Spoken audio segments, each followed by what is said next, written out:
It's time now for a look at latest in local news. In the news, we're just 1 week away from the general election set for next Tuesday, November 8th, and the race for governor will be decided Tuesday.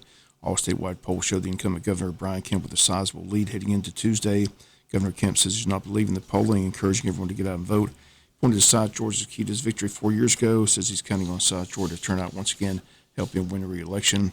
Governor Kemp and his wife in town this past Thursday at the Altamont Steak and Seafood.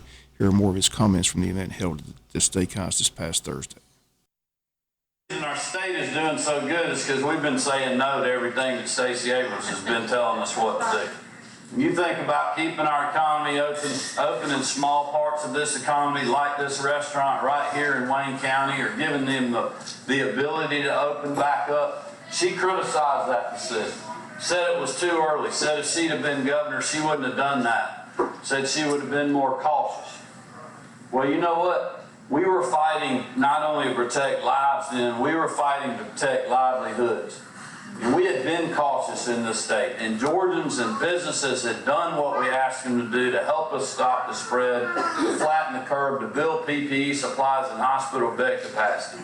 But nobody ever told small business people like restaurants and barbers and salons that they were going to have to close forever, and that they would potentially have to lose their business because of a virus.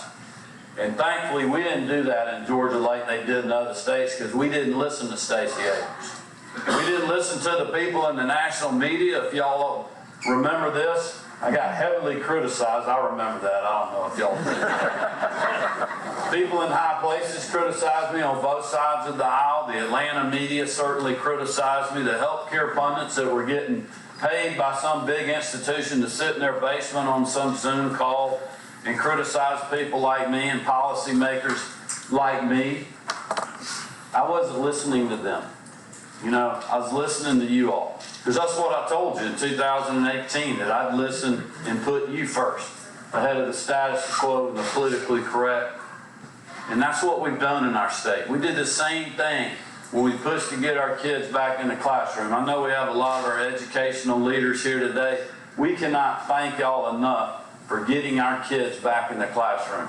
Those were tough decisions to make at the local level. There was tough politics involved in that.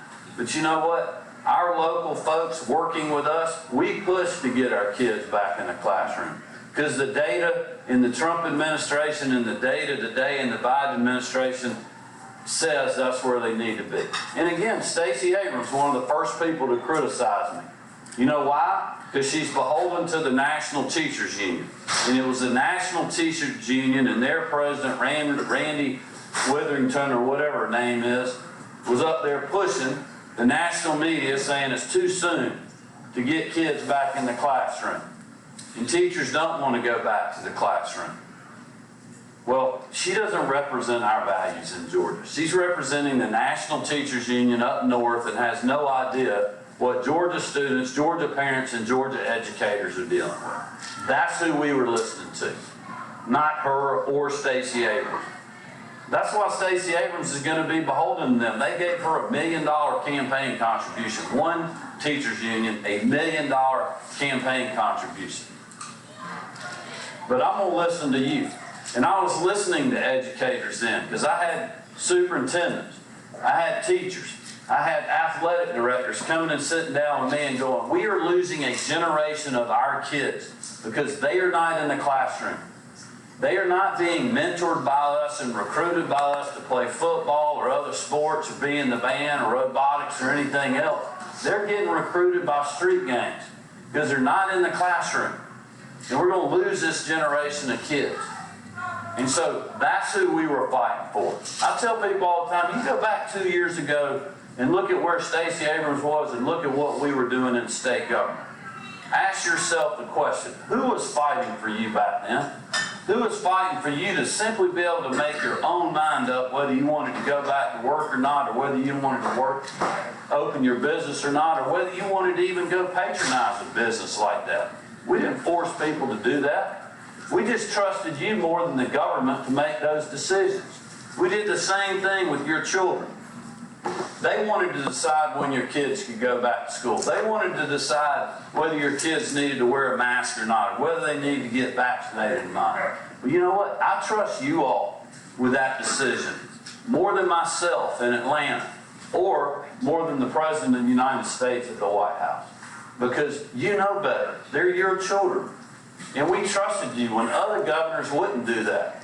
You know, you could go to some states that had their businesses locked down, their schools locked down, but their casinos were open. And you could go gamble in them. But you also couldn't go to worship or go to your church in those states. We never closed churches in Georgia, and as long as I'm your governor, we never will.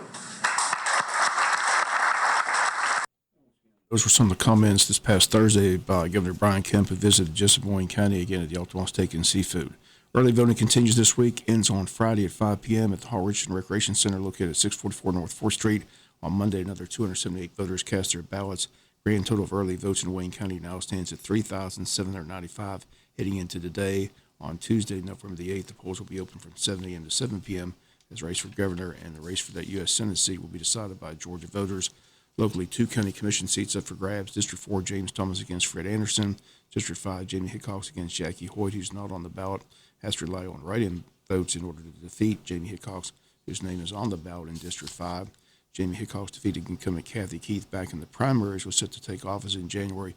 But again, Jackie Hoyt at the last minute qualified to run as a write-in candidate in District 5. She joins us tomorrow on the world-famous Butch and Bob Show.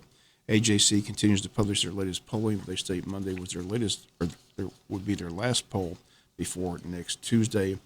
In the Monday poll, it shows the governor with a sizable lead with just 7 days until Election Day. AJC poll has Kemp winning the race Tuesday, being reelected for another 4 years. In the U.S. Senate race, they state is too close to call. They've got Herschel Walker now ahead by 1 percentage point. They're predicting a runoff in that race as they believe neither candidate will receive enough votes to win a week from tonight. Once again, the only poll that matters is that of the Georgia voters. They have this week and next Tuesday to vote. Early voting again today in Wayne County from 8 a.m. to 5 p.m. at the Hall Richardson Recreation Center.